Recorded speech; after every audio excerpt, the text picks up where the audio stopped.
Hi friends, welcome to my channel.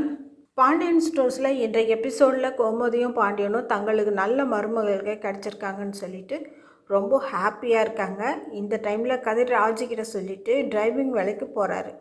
கஸ்டமராக ஒரு காலேஜுக்கு pickup பண்ணும்போது அந்த பெண்ணோட அப்பா கதிரோட டிரைவிங் லைசன்ஸை வாங்கி ஃபோட்டோ எடுத்துக்கிறாரு.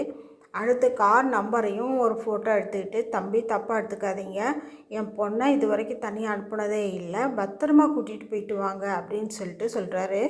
சரிங்க ஐயா, நான் பார்த்துக்கிறேன் அப்படின்னு சொல்லிட்டு கதிர் காரை ட்ரைவ் பண்ண ஆரம்பிக்கிறாரு. அந்த பொண்ணுக்கு இந்த கார் ட்ரிப் ரொம்ப குஷியாக இருக்குது. இது வரைக்கும் ஃப்ரெண்ட்ஸுங்க கூட தனியாக வரவே இல்லை, இப்போ தான் முதல் தடவையாக வாரேன்னு ஃப்ரெண்டுக்கிட்ட ஃபோன் செய்து பேசிக்கிட்டே வாரா. அடுத்ததான் 2 ஆண் நண்பர்களும் அந்த காரில் ஏறிக்கிறாங்க. எங்கே மற்ற கேர்ள்ஸ் எல்லாம் அப்படின்னு சொல்லிட்டு அந்த பொண்ணு கேட்க, வருவாங்க அப்படின்னு சொல்லிட்டு அந்த பாய்ஸ் சொல்கிறாங்க. சரின்னு அந்த பொண்ணு அந்த ட்ரிப்பை அனுபவிக்க ஆரம்பிக்கிறான். ஆனால் காரில் ஏறினா அந்த ஆண் நண்பர்களுடைய பார்வையே சரியில்லை. இவனுங்க ஏதோ 7:30 கூட்ட போகிறானுங்க, இதில் கதிரும் மாட்டிக்க போகிறான்னு நமக்கு தோணுது.